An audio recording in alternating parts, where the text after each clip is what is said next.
Jadi anak-anak dan harta itu, baik orang munafik dan termasuk kita juga, itu di akhirat tidak akan bisa menolong kecuali kalau harta itu dibelanjakan di jalan Allah, anak itu dididik dengan didikan ataupun syariah tarbiyah dari Allah Subhanahu wa taala.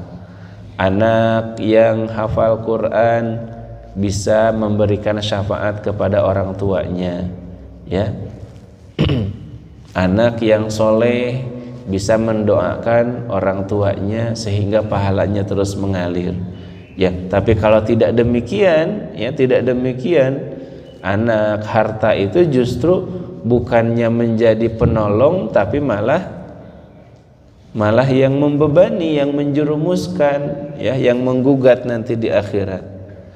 Ulaika ashabun nari hum fiha khalidun, mereka itulah penghuni neraka dan mereka kekal di dalamnya.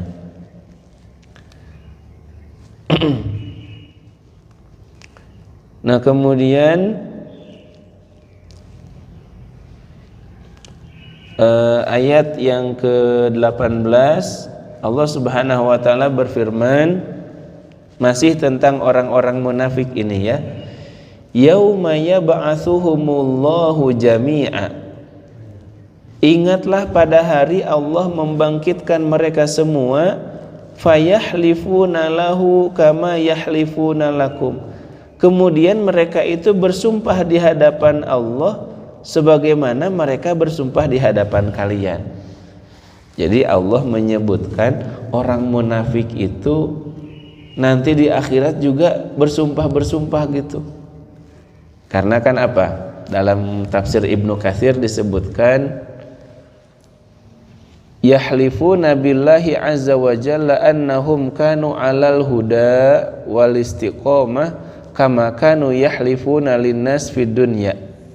Jadi orang munafik itu nanti di akhirat di hadapan Allah, padahal yang mengetahui isi hati manusia, dia berani bersumpah, ya Allah, saya dulu beriman, ya Allah saya dulu beribadah, ya Allah saya dulu bersama orang-orang beriman, padahal dia di hadapan Allah yang maha mengetahui isi hati, ya.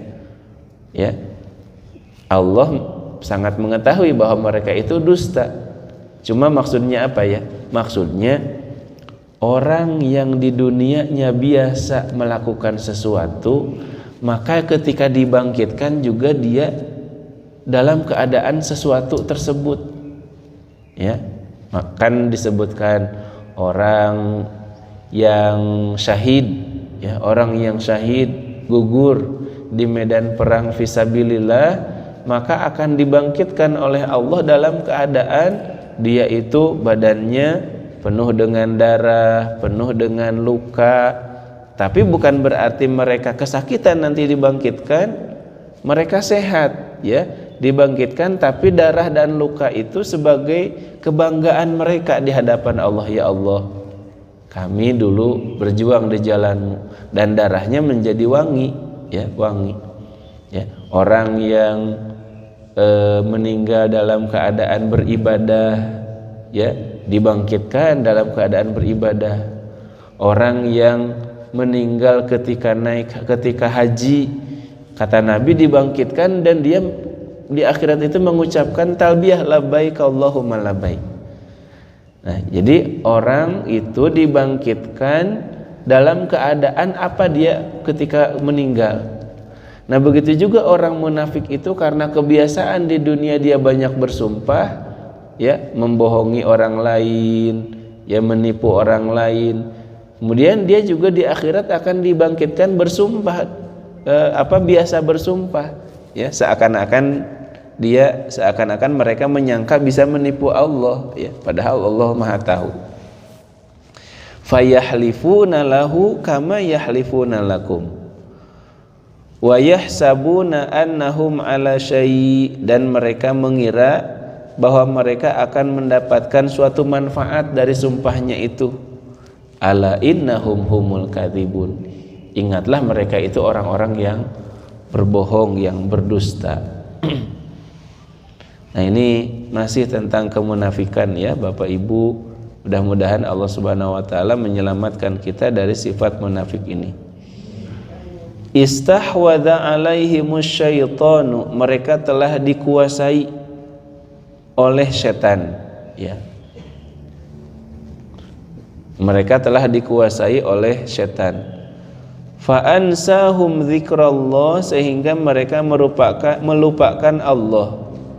Ulaika hizbus syaiton, mereka itu adalah tentaranya setan, golongannya setan. Kalau dalam bahasa sekarang hizbun itu apa? Partai ya. Partai ya, sama. Hizbun itu bisa berarti tentara, pasukan, golongan ya. Yang sekarang modern hizb itu disebut partai, ahzab ya, partai. Golongan ya sama juga. Nah, mereka itu orang-orang munafik itu adalah partainya setan, golongannya setan, tentaranya setan. Ala inna hizbasyaitani humul khasirun. Ya, ingatlah sesungguhnya golongan setan itu, pengikut setan itu orang-orang yang merugi. Jadi pilihannya di dunia ini, kita mau jadi hizbullah ya, pasukannya Allah, tentaranya Allah, golongannya Allah yang membela agama Allah, atau hizbus syaitan, na'udzubillah ya, na'udzubillah. Jadi mereka itu kenapa demikian? Sudah dikuasai, dirasuki, dikendalikan oleh setan ya. Ya, kita tidak mau. Ada satu hadis ya yang menunjukkan tentang orang bisa jadi hizbus syaiton ya, dikuasai oleh setan. Kata Nabi SAW, ma min thalathatin fi qaryatin wala badwin la tuqamu fihimus shalah illa stahwadha alaihimus syaiton.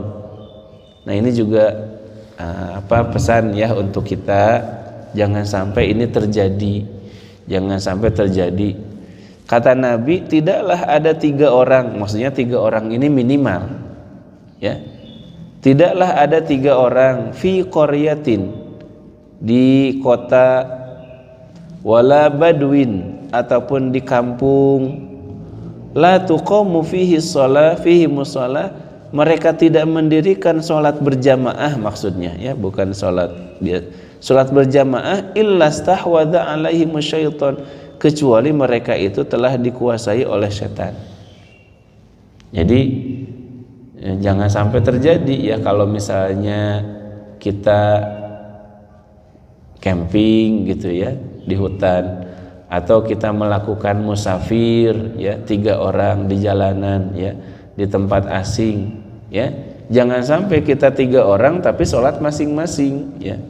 Ini kan sering ya, misalnya masuk masjid ya, ya karena hanya karena alasan nggak kenal, sholat masing-masing, satu di sini, satu di sana gitu ya. Harusnya kalau ada orang ya 3 orang, 2 orang juga berjamaah. Ya, kita masa pahala 27 derajat ya kita sia-siakan, kemudian hanya ngambil 1 pahala saja sholat sendirian. Maka kata Nabi apa? Fa'alaikum bil jamaah, hendaklah kalian itu berjamaah, baik jamaah sholat ataupun jamaah dalam arti persatuan ya, persatuan. Umat Islam itu harus bersatu. Fa innama ya'kulu dhi'bu fa innama ya'kulu dhi'bu al-qasiyata, karena sesungguhnya serigala itu kalau menerkam yang mana? Kambing yang dia bergerombol apa kambing yang sendirian? Yang sendirian. Setan juga begitu ya. Setan itu kalau kitanya lagi sendiri ya, dia mudah menggoda kita. Tapi kalau kita lagi bersama-sama, apalagi bersama orang yang soleh, susah setan ganggunya ya. Tapi kalau kita lagi sendirian, wah pasti banyak bisikan-bisikan itu ya. Baik, berikutnya kita coba selesaikan.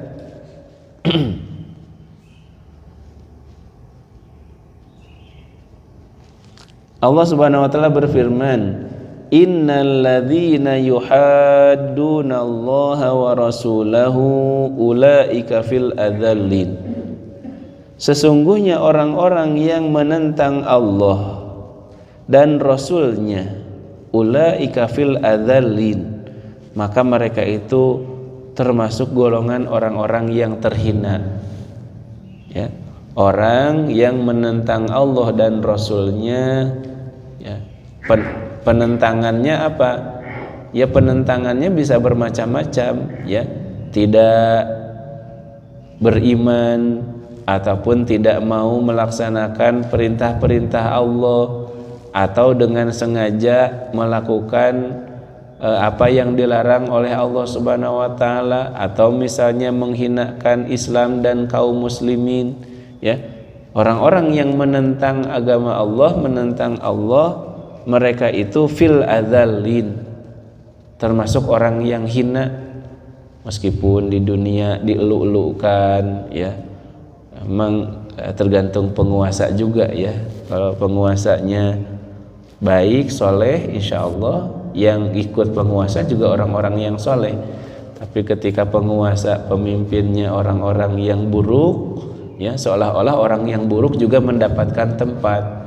Ya, inilah, ya, ujian akhir zaman, ya, ujian akhir zaman ketika amanah itu dipegang oleh orang-orang yang bukan ahlinya.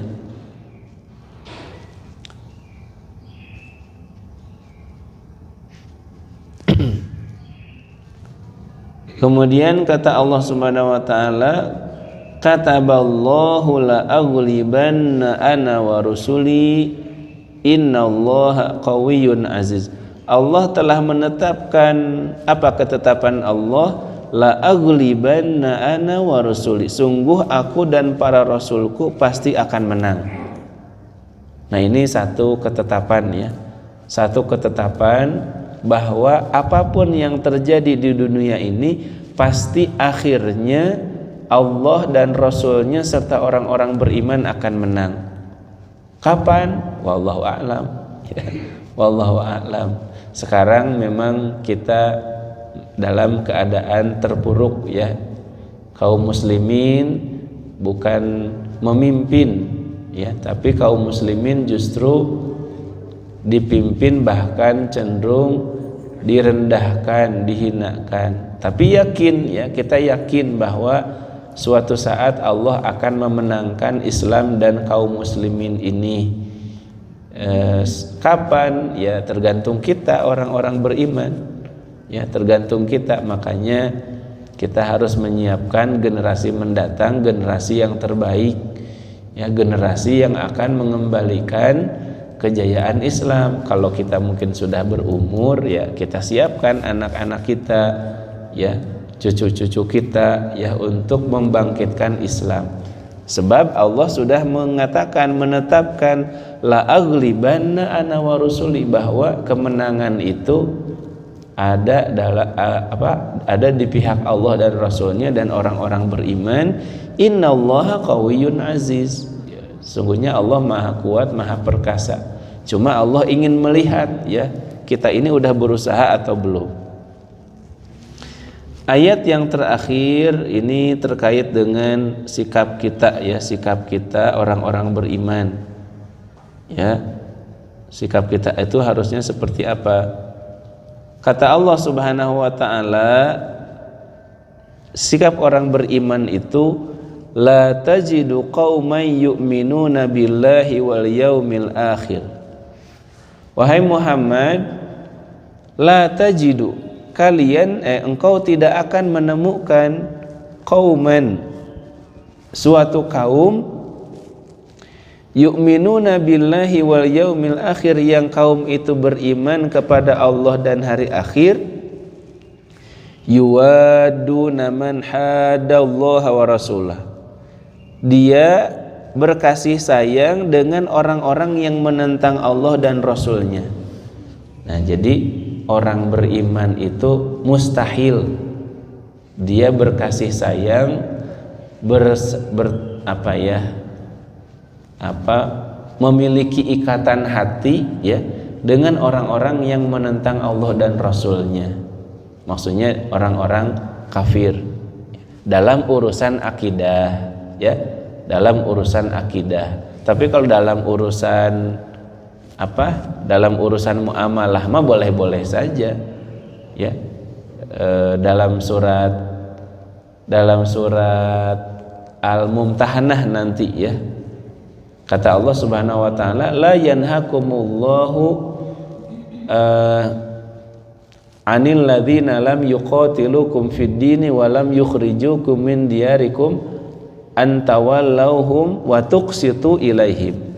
Allah tidak melarang kalian itu untuk berbuat adil ya, untuk bermuamalah dengan orang-orang yang dia non muslim tapi tidak memerangi kalian ya, kafir dhimmi maksudnya.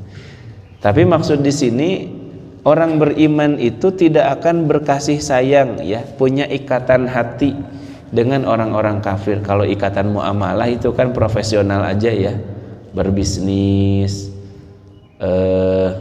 ya, meskipun kalau misalnya masih ada orang beriman ya lebih baik. Kan ada seorang ulama tuh menyebutkan kalau bisa harta kita itu tidak keluar dari lingkaran kaum muslimin kalau bisa ya. Ya cuma kan banyak sekarang itu barang-barang yang kita nggak bisa produksi kaum muslimin, laptop misalnya ya, handphone, apalagi mobil ya, kendaraan ya, meskipun ada lah ya beberapa negara punya mobil, punya kendaraan sendiri, tapi banyak hal yang kita tidak mungkin bisa swasembada kaum muslimin. Tapi sesuatu yang bisa kita dapatkan dari tangan kaum muslimin sebaiknya dari mereka, jangan sampai nyampe kepada yang non muslim. Dan sampai kata Allah, orang beriman itu tidak akan tidak akan berkasih sayang ya, punya ikatan hati dengan orang-orang yang memusuhi Allah dan Rasulnya, meskipun yang memusuhi Allah dan Rasulnya itu walau kanu aba'ahum, ayah mereka, au abna'ahum atau anak mereka, au ikhwanahum atau saudara mereka, au ashiratahum atau keluarga mereka. Ini sebenarnya terkait dengan satu kisah ya, satu kisah dalam perang Badar ya. Dalam perang Badar itu ada beberapa sahabat yang ya karena perang ya, perang itu ya membawa senjata dan harus bunuh-bunuhan ya. Disebutkan ya di sini ya, nanti di akhir, di bagian akhir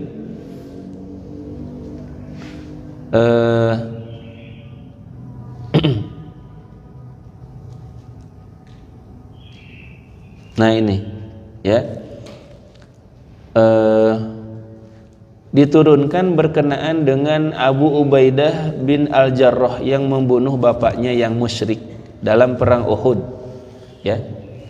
Seorang sahabat ya, seorang komandan ya, seorang panglima perang kaum muslimin, Abu Ubaidah bin Al-Jarrah, dia sampai membunuh bapaknya yang musyrik dalam perang Uhud ya. Jadi Abu Ubaidah sebagai anaknya di pihak kaum muslimin, ayahnya di pihak kaum musyrikin ya, sampai dia sendiri yang membunuh ayahnya ya. Ini dalam keadaan perang tentu saja.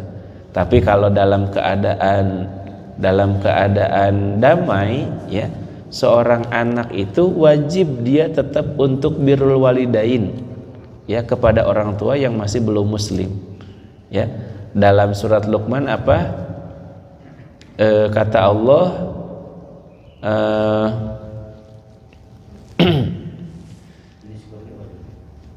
dalam surat Luqman ya, ya pokoknya harus bermuamalah dengan baik ya kalau ada orang tua saudara yang belum Islam ya, ya tidak ada masalah, tidak ada masalah.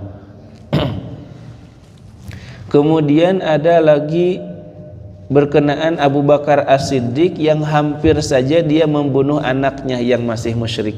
Abu Bakar As-Siddiq ya, hampir saja membunuh anak-anaknya dalam perang Badar.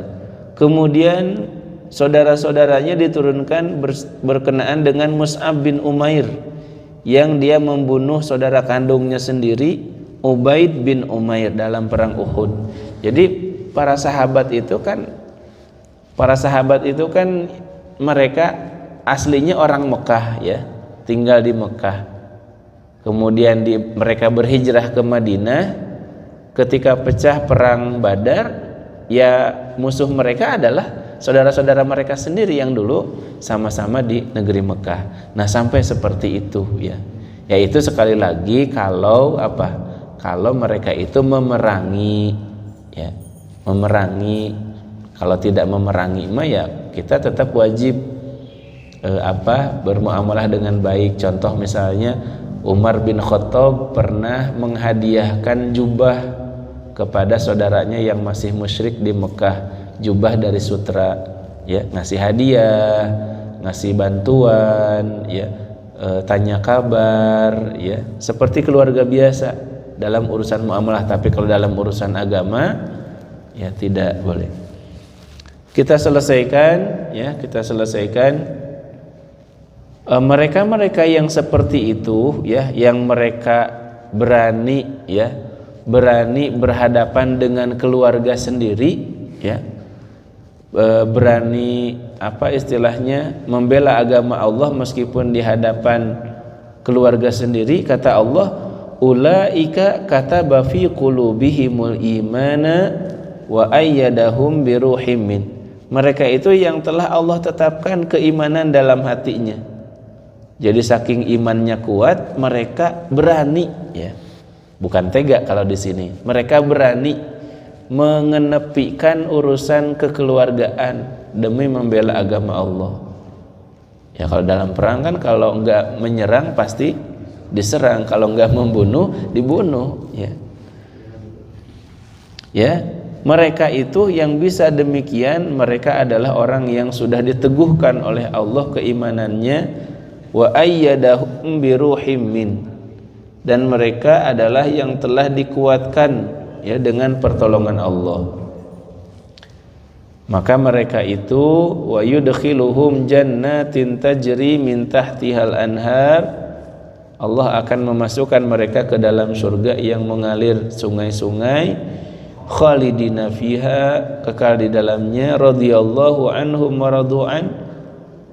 Allah telah ridho kepada mereka dan mereka ridho kepada Allah. Itulah ulaika hizbullah ala inna hizballahi humul muflihun. Mereka itu adalah golongan Allah dan sesungguhnya golongan Allah itu adalah orang-orang yang beruntung. Tadi apa? Hizbus syaitan ala inna hizbas syaitani humul khasirun. Golongan setan itu merugi, kalau golongan Allah itu muflihun, beruntung. Baik Bapak Ibu yang dirahmati oleh Allah Subhanahu wa taala, rasa-rasanya cukup ya kita menyelesaikan bahasan dari surat Al-Mujadilah ini sampai ayat terakhir, ayat 22. Apa yang bisa kita petik dari kajian pagi ini? Satu, terkait dengan bahaya kemunafikan. Ya, bahaya kemunafikan. Kita senantiasa memohon kepada Allah berlindung dari kemunafikan. Dan tadi kata Hasan Al-Basri, orang yang senantiasa khawatir dirinya termasuk orang munafik itu orang beriman.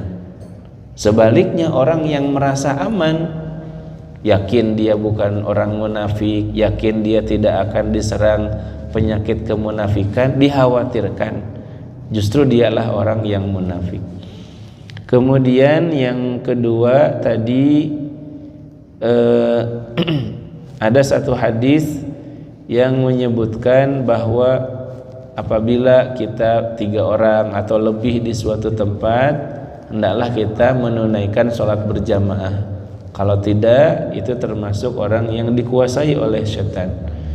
Kemudian yang terakhir di bahasan kita, Allah menyebutkan dua golongan ya di dalam surat ini, yaitu hizbus syaitan dan hizbullah ya. Ya, tentu saja kita mohon kepada Allah supaya kita jadi golongannya Allah yang beruntung dan dijauhkan dari hizbus syaitan yang pasti rugi. Billahi taufiq wal hidayah. Assalamualaikum warahmatullahi wabarakatuh.